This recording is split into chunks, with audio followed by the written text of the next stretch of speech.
Welcome to Voices in the Community, where we share the stories and conversations with the students, staff, and community members who make a difference in Franklin Township.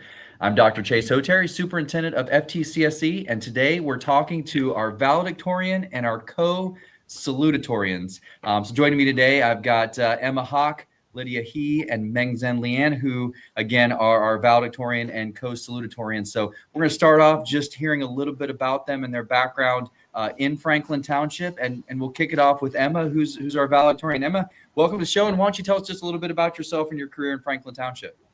As valedictorian, I'm also the class president, and I've stayed involved in many activities, including NHS and soccer, and I've been in FC my whole life, and yeah, it's been great. Yeah, you are. You started off in kindergarten with us. I did see that. So you are a long time FC resident. All right, we'll go over to Lydia. Lydia, tell me a little bit about yourself. You were close, I believe, to an entire career in Franklin Township, but just moved in just a little bit late. So tell us a little bit about yourself. Yes. So I came here in first grade. Prior to that, I'd been living in Western China with my family, and well, since then, it's been a really good time here. So I've been involved during high school in brain games and academic team. So it's been a lot of trivia stuff, which has been quite fun. Awesome. And then Mengzen, you came just a little bit later, and it looked like you just came from just south of us in Clark Pleasant. So tell us a little bit about you and your background here in Franklin Township. So I did start out here in 8th grade, and it was like a weird time to come here because it was like right after COVID, and I was like, it was hard for me to become acclimated here, but now I feel like I'm really a part of the community. I do academic team, NHS, and yeah. Well, that's awesome. So what I love about Franklin Township, and some of our superintendent student advisory had said this the other day when we were together, just about the diversity that exists in Franklin Township, and I think that's represented in this call. So I'm gonna circle back around to Emma. So you have taken a lot of courses. In fact, I think if I looked at your transcript correctly, and I think for all of you this holds true, your junior and senior year, you didn't take anything other than a dual credit or AP class. So we offer a lot at Franklin Township. So talk to me just a little bit about the advantages of being at a large school, all the courses you were able to take, and maybe give me some insight into some of the favorite ones that you've taken over your 4 years at Franklin Central. Because our school's so large and having such diverse courses, it's really nice to be able to try different things, especially like when I wasn't sure what I wanted to do, I could try out many different things. I ended up falling in love with chemistry and biology, so I'm going into biochemistry now. But it's just so nice to have so many different options that like other schools don't have. Yeah, so I'm looking here and I'm seeing the chemistry that you had here. You took, obviously you took honors chemistry, and then advanced chem and advanced science AP bio, all in your junior year. And so when you started to develop that idea of where you wanted to go to college, was that something? So you talked about that you fell in love with chemistry. Is that something that happened at Franklin Central, or do you always have an idea that that was an area you might want to go into? Well, both my parents are chemists, and my sister's currently in biochemistry, so there's definitely always been a background there. But getting to experience it myself at FC definitely like helps solidify how much I like and am interested in those topics. So the other part that always rings true whenever I talk with you is you are involved in a lot. I feel like every time that I have a committee or I'm at an event or something, Emma is somehow involved in that. So how do you, with all of the courses that you're taking, the rigor of the courses you're taking, how do you balance all of that, and how did those activities help shape your career at Franklin Central? I definitely have to find a balance because I like to stay busy, clearly, and it's been important that I find people that I go through it with. So, like, some of my best friends do a lot of the clubs with me and are in the same types of classes, and so just like having someone that like can relate to and understands like the amount of like stress and pressure I'm under sometimes, especially when it can get pretty overwhelming. Just having someone to like balance me is really nice. And then, of course, my family is super supportive of me all the time, and all the clubs and teachers that I have are very encouraging as well. So they're willing to accommodate when they know that I'm doing so much, and are just so great at building that relationship with you so you feel like you belong there. Yeah, I want to give you a shout out. So this is my second year as superintendent, and one of the things that we really wanted to try to attack was getting a little more student voice in our district and involved. And we're still developing it. We are nowhere near where we want to be, but you have been instrumental in helping me understand how we could do that a little bit better. I still remember the day that we were at the strategic planning committee, and you said, I've been class president. I don't really do much else than plan the parade. And you always want that leadership. And so just shout out to you for that, because that's absolutely awesome. Megson, I'm going to move over to you. And so again, you came to us a little bit later. And, when I look at your transcript and the things that you took when you got here, it looks like you've kind of took a lot of different courses and kind of figured out where you wanted to go when you first started your high school career. And so when you got with us, what was your interest? Did your interest change in terms of what you're going to be studying in college? And how did those courses kind of develop you to where you're at today? My interests change all the time because I feel like, well, some people when they take different classes, they have one thing that they're really good at and they really love. But for me, I just love to learn everything, and it was really hard for me to decide. In freshman year, I took principles of teaching because I wanted to be a teacher, but over time, I just kind of realized that I wasn't the right person for that because it's hard for me to handle a full class of students, and that's just really overwhelming for me. And then I thought about becoming a dietitian because I really like the nutrition aspect of it, and chemistry also kind of incorporated into that. But then I took AP Stats and AP Calc, and I kind of felt like I really wanted to do something with math involved in it. So then I finally settled on data science. That's awesome. I took stats in my PhD program, both descriptive and inferential stats, and I absolutely loved it. And that connects into kind of what you talked about in your kind of pre podcast information. You talked about your love for learning, and you just mentioned that again. And so you talked a lot about kind of what's purposeful learning to you, and you talked about how you can really use that in your life. And I found it interesting. There's a couple of courses that you mentioned, A Push, AP Gov, AP Calc, AP Psych, AP Lang, and AP Lit as places that you felt like that it was purposeful learning. What made it purposeful for you in terms of that learning and how you can use it outside of school? Well, for A Push, I think it's really important to know where the country has been, and then looking at it now, it makes you a really informed person. And AP Gov, honestly, before AP Gov, I didn't really know how laws were made, how the government was set up, and the roots of like how the system is set up.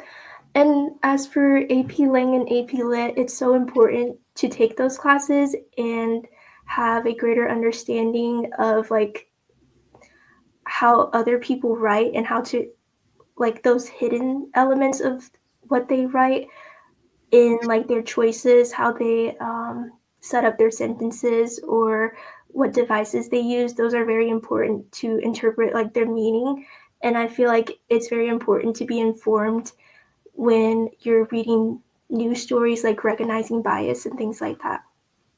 That's awesome. So there's one last thing I want to talk to you about because I thought this was really interesting. When you talked about AP Psych here, you mentioned a very specific concept.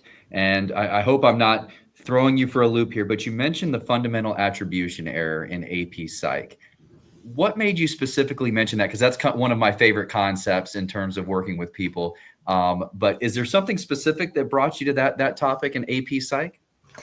I thought it was such an interesting thing because honestly, it's something I've always known, because a lot of times I think people are very unforgiving when they see other people make choices, and they attribute to that to who the person is instead of the situation they're in.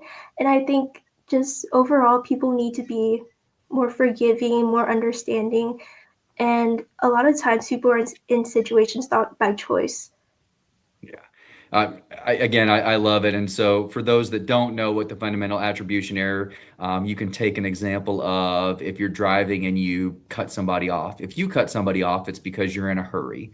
If somebody else cuts somebody off, it's because they are inherently an idiot.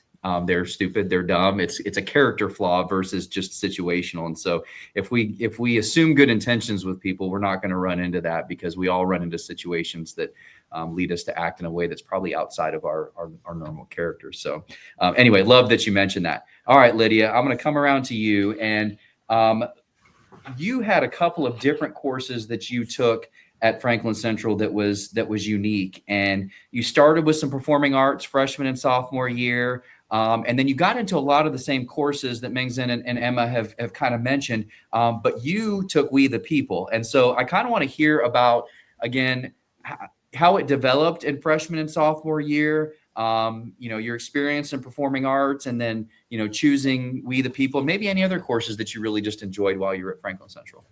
Sure. So, well, I think I've changed a lot as far as what my academic interests are. I did think for a very long time that I was going to become a lawyer. That is not where I am right now, but I think probably remnants of that is how I ended up in We the People.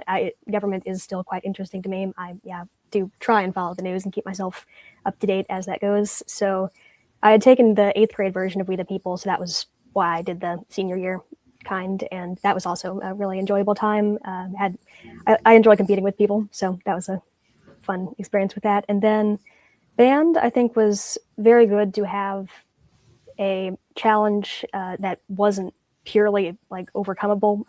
That's not a word, but wasn't purely surmountable by just studying or by like pre-existing talent with something. That you actually had to just continue to work at it and things like that, which ultimately didn't end up fitting in my schedule the past 2 years, but it was very good while it lasted. And I think probably my favorite courses have been like chemistry, both honors and AP, and then my physics courses.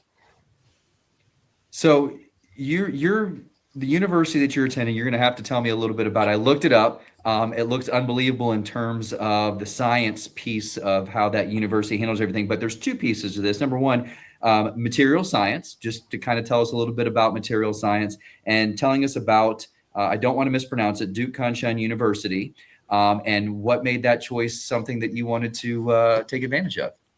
Sure. So material science it covers a lot of things. As the title would suggest, it's materials, and materials, of course, make up everything. And if you talk to chemists, they will say that it's mostly a chemistry thing. You talk to physicists, they will say it's mostly a physics thing. But it can vary a lot depending on what field you're going into. You can do plastics, metals, semiconductors. So I'm not really sure what I want to do with that, but overall, it's quite interesting to me. And Duke Kunshan was sort of a result of me wanting to be able to go back to China and kind of keep that connection. And I think that it's going to be a very interesting opportunity as that goes. So it's 70% of the students there.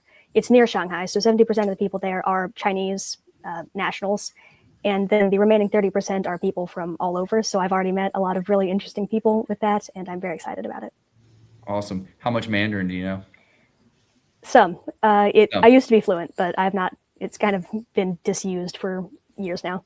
Yeah, I imagine. What a cool experience. So, so when we think about your time over in Franklin Township, you guys have all been a part of Franklin Township when just changes have occurred. I mean, there's the courses that we have now are not even close to the courses when you started. So, Lydia, talk a little bit about how Franklin Central has changed over your 4 years there, and the opportunities that maybe exist now that did before, or did you notice any changes? I think most of it, like the change that I've seen most dominant over the past, I guess, dozen years, more than just my time in high school, has been the kind of waxing and waning of digitization of education. So when I came here, it was like back in the olden days, we still did the paper pencil standardized testing, and then it became more and more digitized, like peaked during COVID. And then since then, I think it's actually been far less use of technology. People have kind of reverted back to pencil and paper, which I have appreciated, but I think that's been an interesting thing to observe.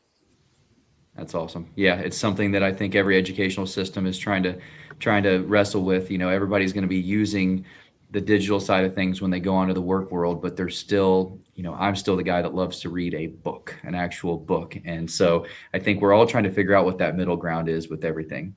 Emma, I'm gonna circle back around to you. One of the things when we were with the superintendent's advisory, and it wasn't you that said it, but somebody else did, and talked about the relationships with teachers, and that's what they appreciate about Franklin Central. And so I want to hear about your teachers, and maybe a teacher that made an impact on you, made a difference with you, if I align it with our district mission statement, in either selecting your career or just as a person, or just in general, that's a teacher that you're gonna remember because of the difference they made. I've loved a lot of my teachers, but I would say like Mr. Osterman is such a wonderful teacher. He knows how to incorporate real life examples and make learning really interesting and fun. Even if you're not like the best at biology, he made it so that way you could still understand topics. And like we would do arts and crafts, so that correlated with what we were learning. So then like you could almost see it applied, and then also connect that to like real world scenarios, which I think is so important for learning. So that way you can see like why what you're learning matters. It's not just, oh, you're doing it to get the grade. It's like, oh, I understand why people study this now.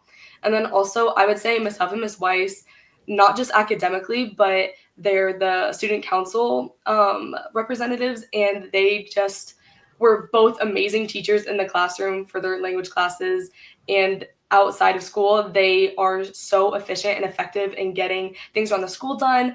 Just in my time here alone, they've managed to incorporate so many different things. Like we had a pep session earlier this year, and we do a lot more games than like when my sister went here, we do a lot more stuff within the school than she did. Yeah, those two might be involved as many things as you are. I think that they might be able to match you with the activities that they help put on. And the thing about Mr. Osterman is, now you want to talk about a learner, a guy that just loves to learn. He is that prime example of somebody that you're just around and you just know that he just loves it. He loves learning. He loves passing on his learning. And so, yeah, great people there that you mentioned. Magazine, what about you? Any teachers that really made a difference for you while you're at Franklin Central? I really like Mr. Woodrow. He like in my junior year, that was the year I took like the most AP classes from. It was the biggest jump. Since sophomore year, I took one AP class, AP World, and then in junior year, I ended up taking 6. And he was the one that I felt like most prepared me for the AP exam, because he's been teaching for such a long time, and it feels like he knows all the ins and outs of the AP exam, how to write exactly what the graders want to see. And his teaching is just so effective, and he makes class interesting sometimes, like with the occasional like anecdote. He calls it his book of Mark, and it's really interesting. Yeah, Mr. Woodrow has a unique sense of humor, and he can make you laugh. I really enjoy that about him. I'm looking at your transcript. Did you not miss any days of school your sophomore, junior year, period? Am I looking at that right? Can you remember that back? I don't remember that. I don't see you missing a day of school your sophomore, junior year. That's crazy. Just because sickness happens, I always find that. I don't think any of you guys missed many days at all when I'm looking at your transcript. Lydia, what about you? Teacher that you want to give a shout out to that really made a difference for you? Yeah, I think probably 2 here. So Mr. Curry, who was my honors chemistry teacher, but is now out in Colorado. And then Mr. French, who for the past 2 years has been my physics teacher. So both of them, I think, really very much defined by like a clear passion for their subject and just knowledgeable about their subject and all the many different ways that it would tie into life and all the different things that you can do with it. And it was just a really great, well, was and is, I suppose, because I still have French, very entertaining time hearing about all their different tangents and applications and things like that. Yeah, when I think of scientists, I think of Mr. French. He'll dig into anything, take anything apart.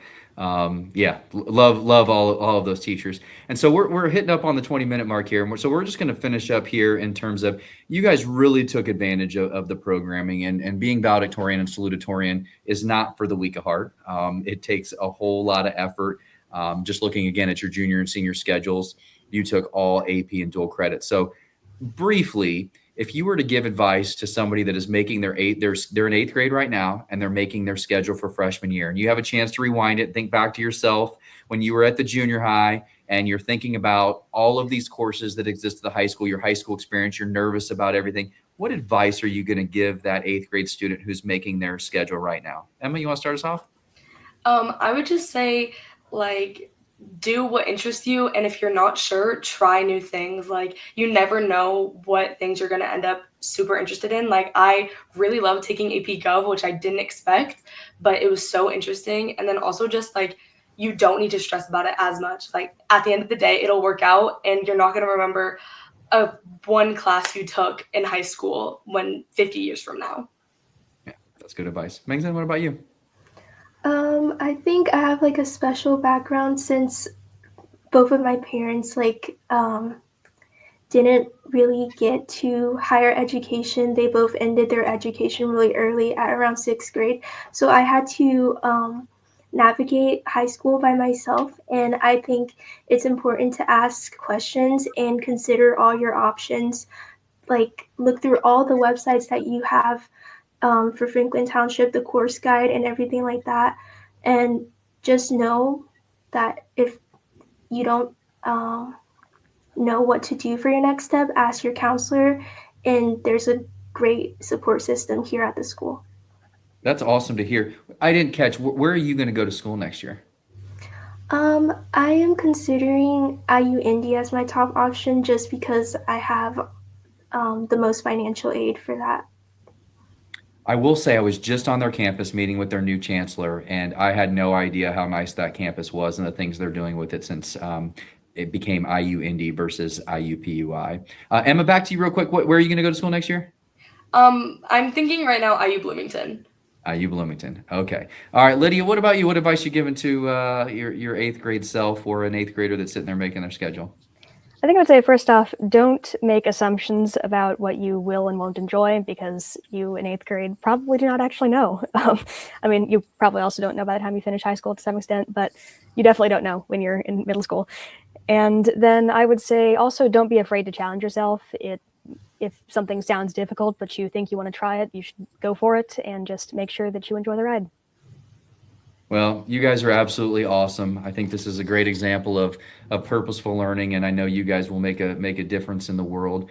I appreciate you guys joining me, and for everybody's listening, again, thank you for joining us on another episode of Voices in the Community, where we hear about those that are making a difference in our community. Have a wonderful day.